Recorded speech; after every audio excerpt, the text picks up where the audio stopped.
નમસ્કાર મિત્રો, આજે તારીખ 19 નવેમ્બર અને 2024 મંગળવારના ગોંડલ માર્કેટના બજાર ભાવ ડેલી ગોંડલ માર્કેટના બજાર ભાવ જોવા માટે મારી ચેનલને સબસ્ક્રાઇબ કરી લેજો, પાછળ બેલ પર પ્રેસ કરી લેજો, કારણ કે જ્યારે વિડીયો અપલોડ કરીએ તો નોટિફિકેશન અથવા માહિતી મળી જાય। આજના ભાવ વિશે જોઈએ। કપાસ 1200 રૂપિયાથી 1500 રૂપિયા, ઘઉં લોકવન 590 રૂપિયાથી 620 રૂપિયા, ઘઉં ટુકડા 565 રૂપિયાથી 730 રૂપિયા, મગફળી ઝીણી 900 રૂપિયાથી 1245 રૂપિયા, મગફળી જાડી 700 રૂપિયાથી 1250 રૂપિયા, સિંગફાડા 775 રૂપિયાથી 1275 રૂપિયા, એરંડા 1040 રૂપિયાથી 1270 રૂપિયા, તલ 1800 રૂપિયાથી 2540 રૂપિયા, જીરું 3650 રૂપિયાથી 4661 રૂપિયા, વરિયાળી 900 રૂપિયાથી 1220 રૂપિયા, ધાણા 850 રૂપિયાથી 1521 રૂપિયા, ધાણી 951 રૂપિયાથી 1665 રૂપિયા,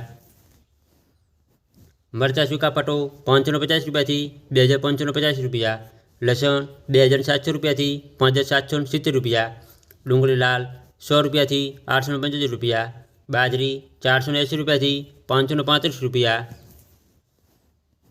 जुवार 400 रुपया थी 886 रुपया, मग 700 रुपया थी 1800 रुपया, वाल 375 रुपया थी 1835 रुपया, अड़द 1000 रुपया थी 1700 रुपया, चोळा 2150 रुपया थी 2150 रुपया, तुवेर 1010 रुपया थी 2060 रुपया, सोयाबीन 610 रुपया थी 851 रुपया, रायडो 1075 रुपया थी 1075 रुपया, मेथी 350 रुपया थी 1186 रुपया, गोगड़ी 700 रुपया थी 946 रुपया, चना सफेद 1200 रुपया थी 2600 रुपया।